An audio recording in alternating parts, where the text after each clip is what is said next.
Morning, morning, good morning. Nice to see each and everyone again. Now, we're still in the series of the promises of God.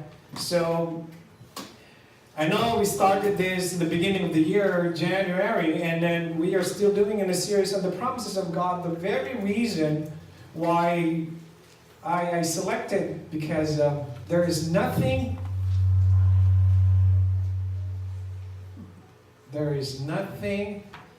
that will anchor us in 2019 aside from the promises of God. We could face circumstances beyond our control in 2019.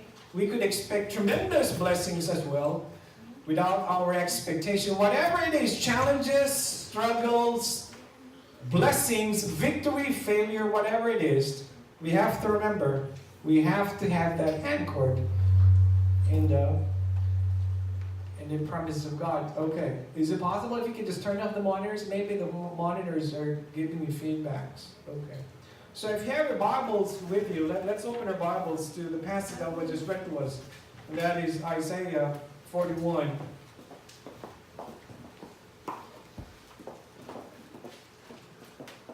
Isaiah chapter 41. And I'd like to focus on verse 10 actually.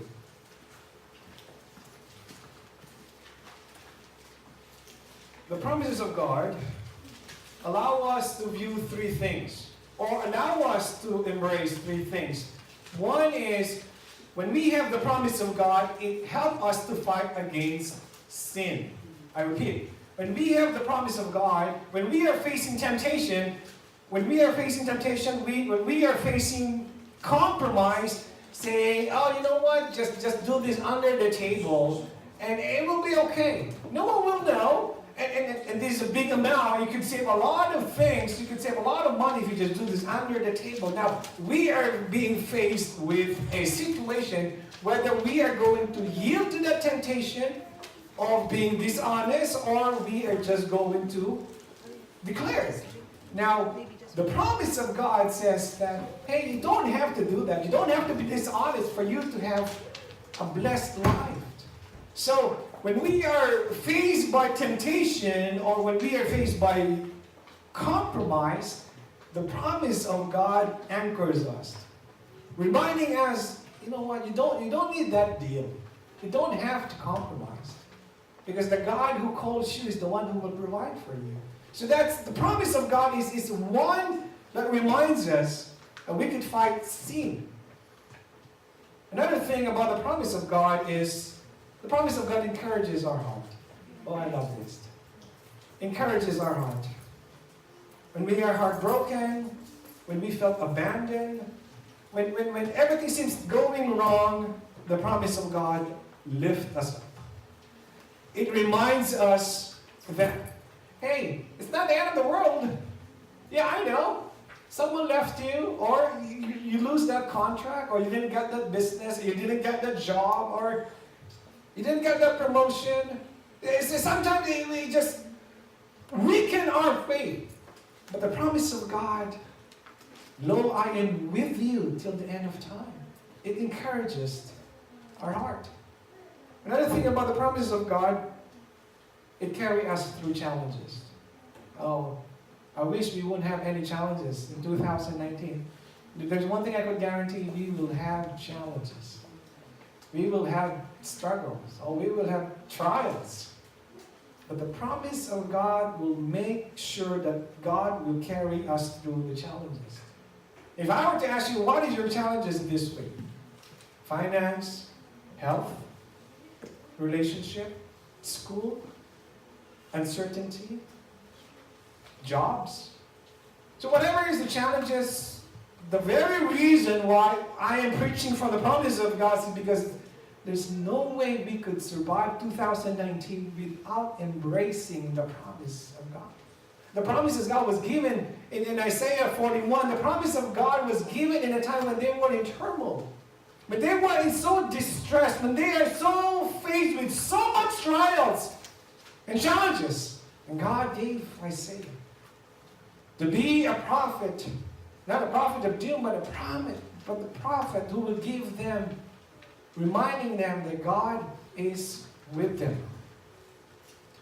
In Isaiah 41, verse 10, there's one promise I would like you to remember this year is Isaiah 41:10. I know, just like me, I like Romans 8:28.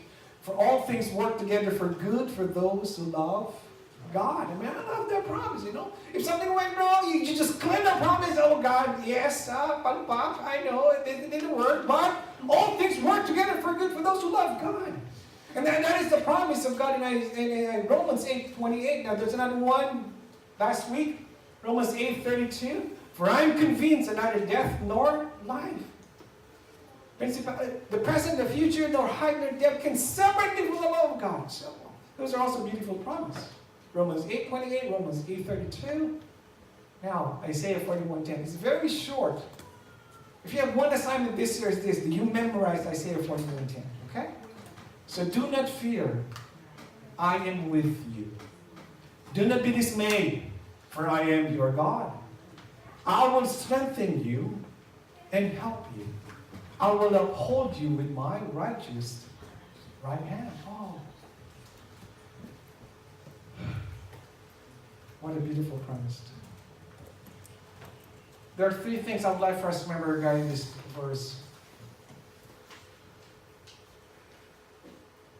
Remember, I said, if a word is being repeated again and again in a passage, it means importance.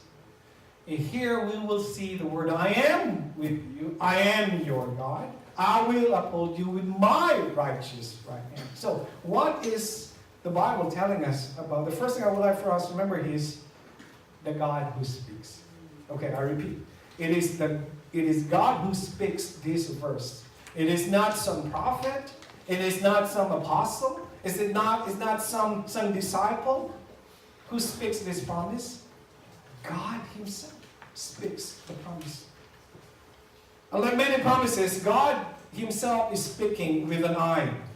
It doesn't say God will strengthen you, or God will help you, or God will uphold you. No.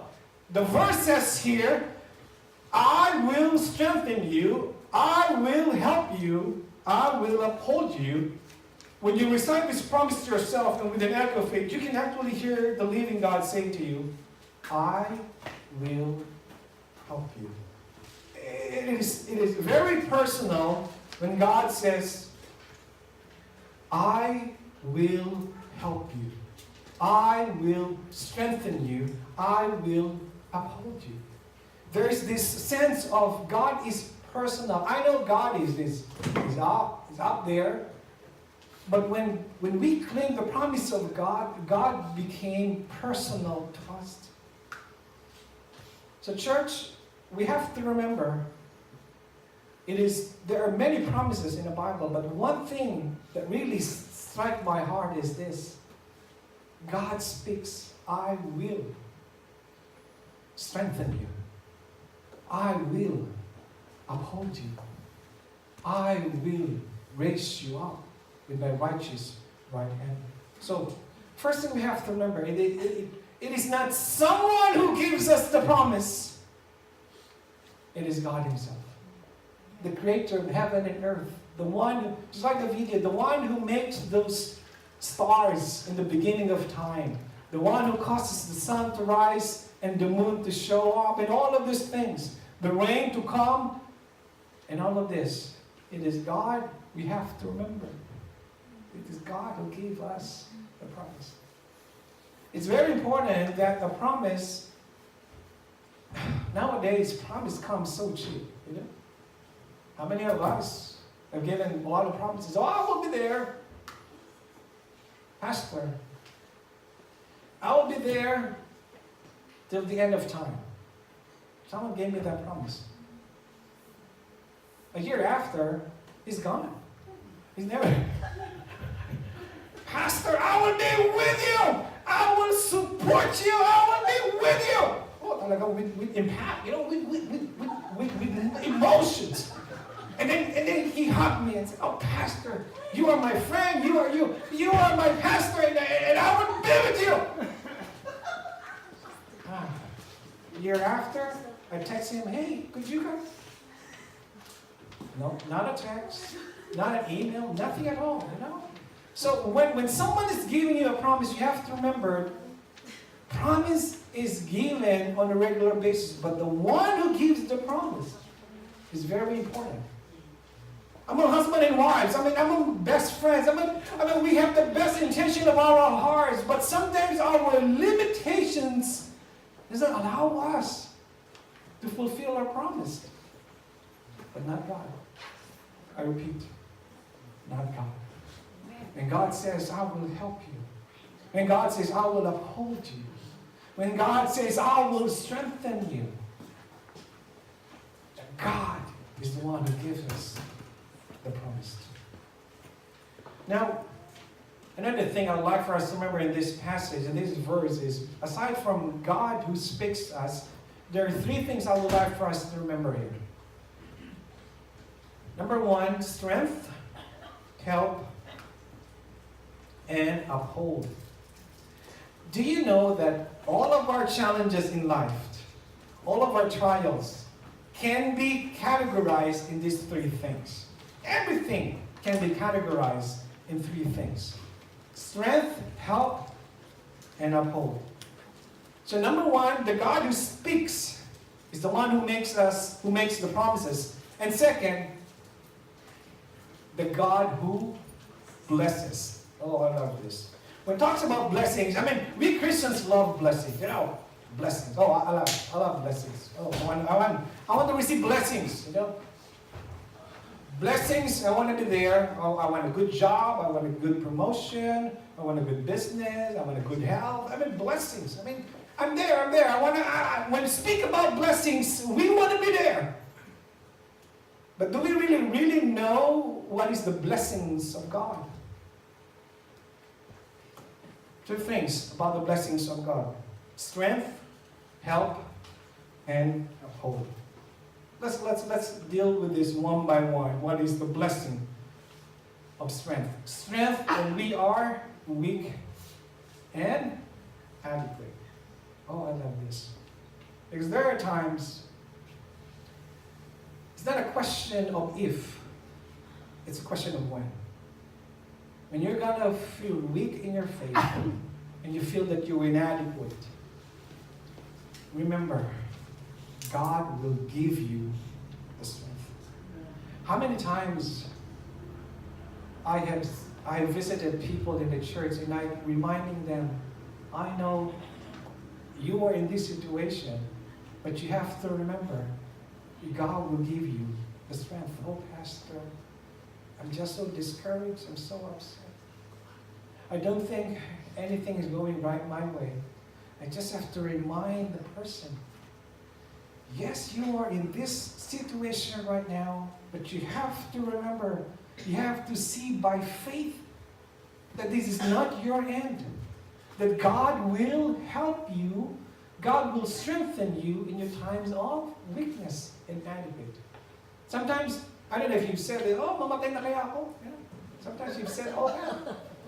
Suko na ako, Pastor! I give up! Kunin na kaya ako ng Panginoon. Kunin na ako. The Lord take me and just bring me home.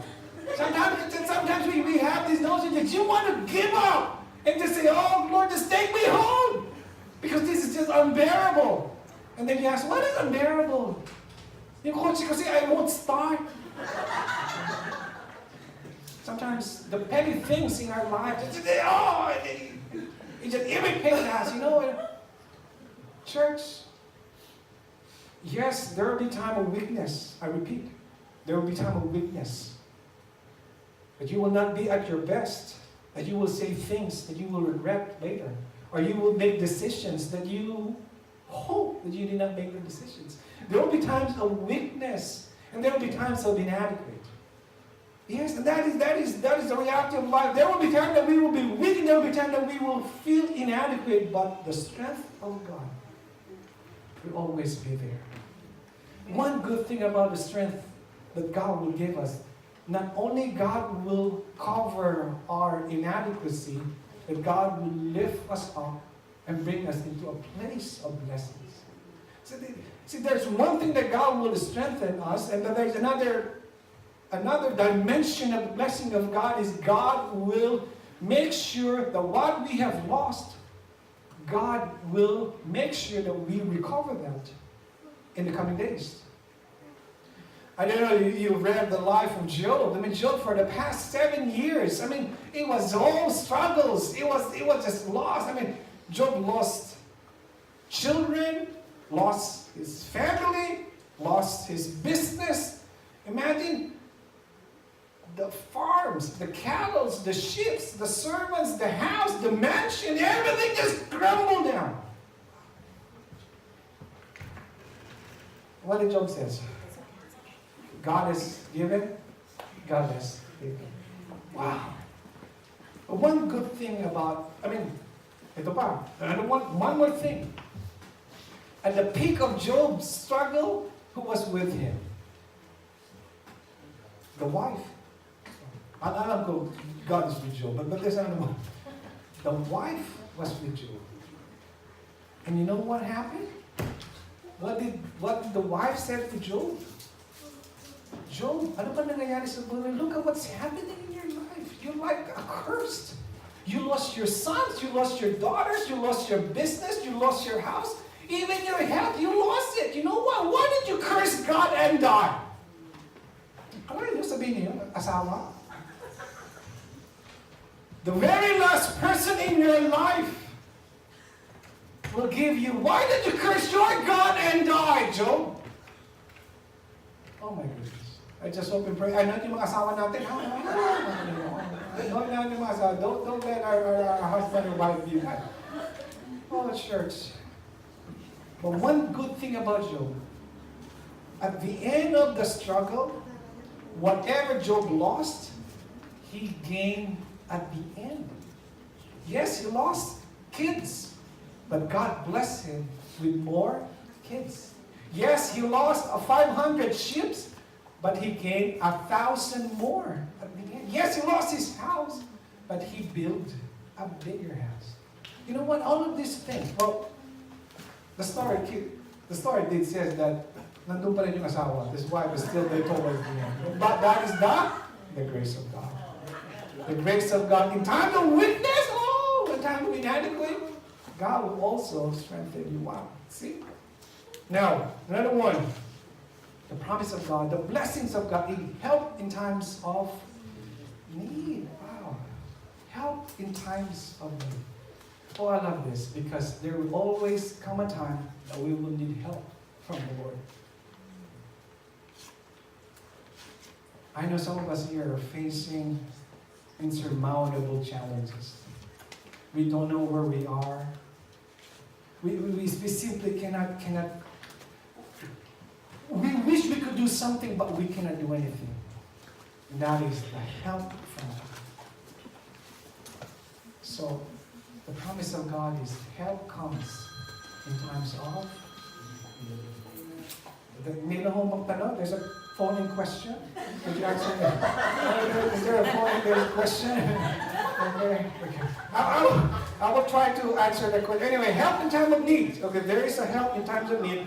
And lastly, there's a phone-in question. Upholding when we feel threatened, opposed, beat down, or knocked down. Wow. Have you felt this? You felt threatened? You felt opposed? You felt beat down, knocked down?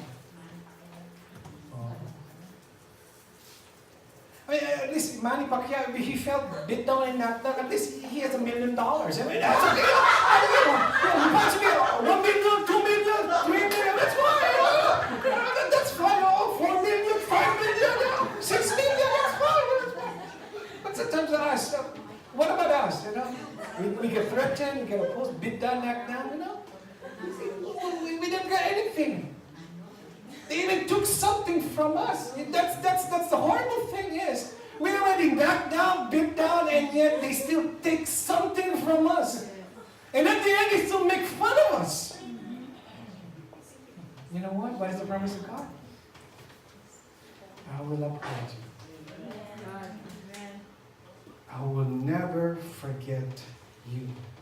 I will uphold you. Let the people who knock you down, let the people who beat you down have their laugh today. But I'm telling you, God is not sleeping. There will come a time, God will rise up us, God will uphold us.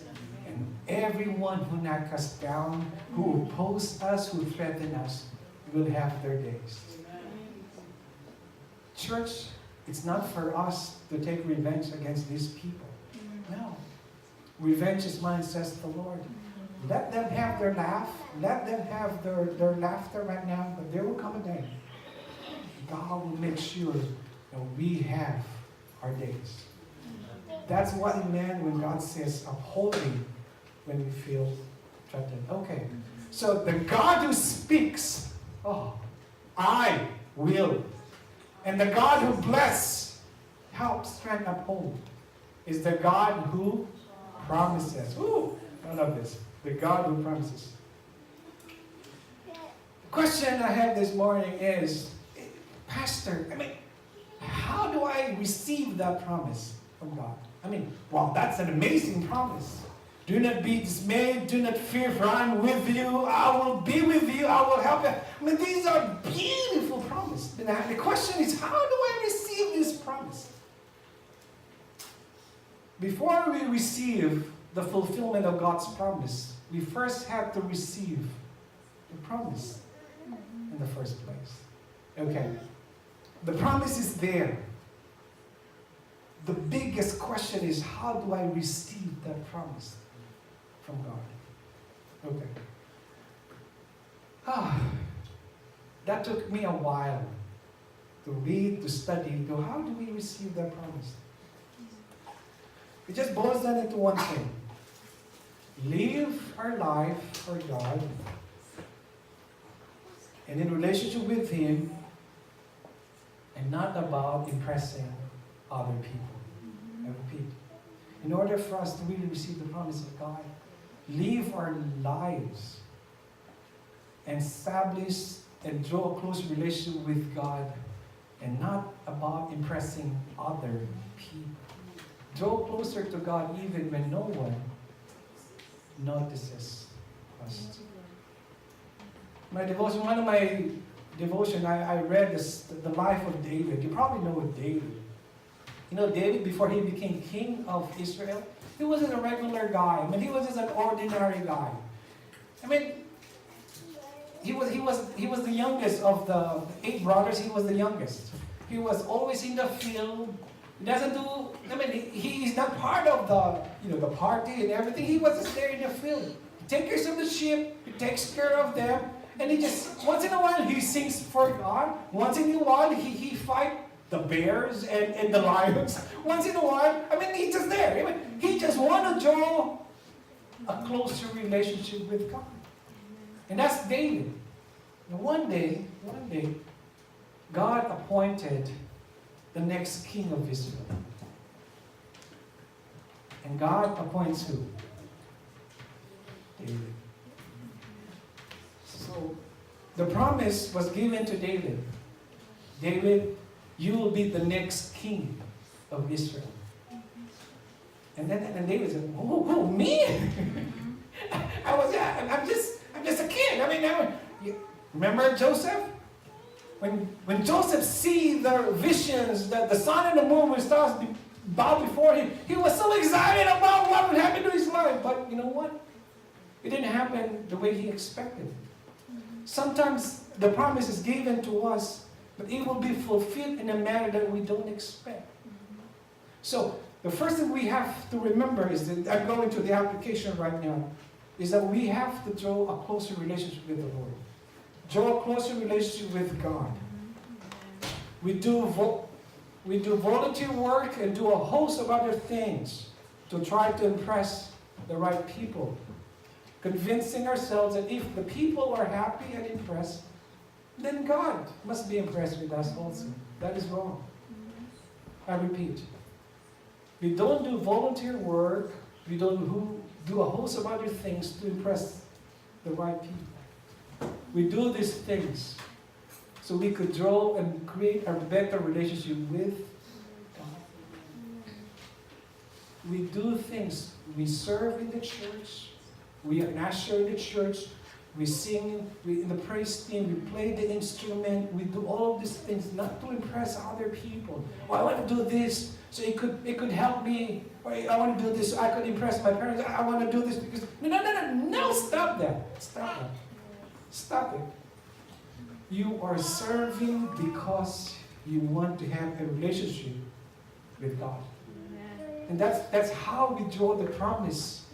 Is that when we are closer to God, God fulfills the promise to us. Love the Lord, worship God, a heart for Him, even though no one seems to recognize it. Okay? Sometimes we are so what is the right word? We're just so focused on the promise of God that we fail to just, how do I receive that promise? The promise is there, and God will always help you. God will always strengthen you. God will uphold you. The promise is there. The next thing we just have to know is that we just have to draw closer to God. If there's one description of David is the man after God's heart. You see that? It's an amazing description. It was not David who killed Goliath, or David the king of Israel, or David. Oh no, listen, no. A man after God's own heart. And how did David establish that? By spending time with God, by drawing himself to God.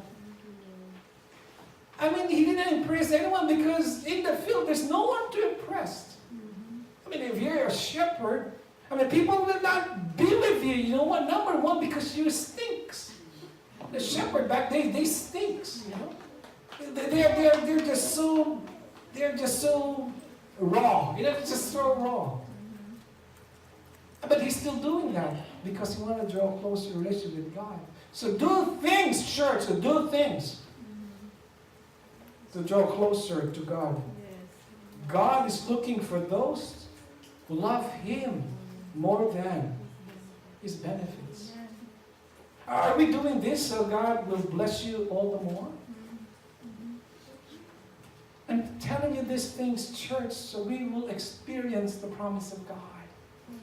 God is looking for those who love Him more than His benefits. Yes, the benefit is there, but do you love God because He blesses you, or you love God because of who He is in your life?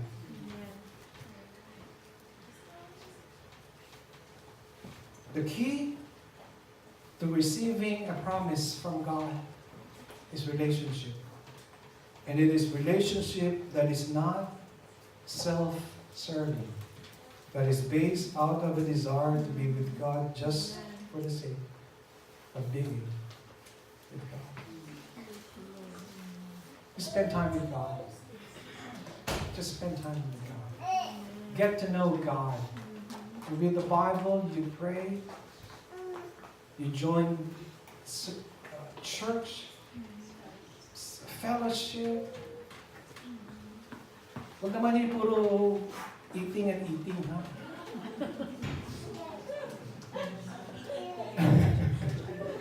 Eating together. Sometimes we're just here when there's food, you know? When there's no food,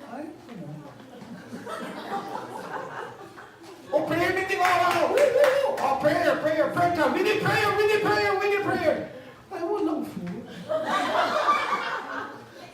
Fasting. So sometimes we are drawn, we are drawn to things that will benefit us more than seeking God. I'm telling you right now. The reason why I'm telling you is so that we could change our mindset. The promise of God is enormous, more than what we can expect or imagine. And the way to draw that promise to us is to draw closer to Him, regardless of the benefits. Sometimes we do things so we could get something from God. Oh, I will do these things from God so I will receive my healing. Sometimes we are doing this thing so I can receive my promotion. Or I will sing in the church, Pastor, because I want to get into this university. Or I want to get this scholarship. Or I want to get this. You do all these things because you want to get something from God. Stop it. Stop that. If there's one thing you want, something that you want to remember this morning is this. Love God regardless, even without His benefits. You are here in this church because you love God. Because you love God.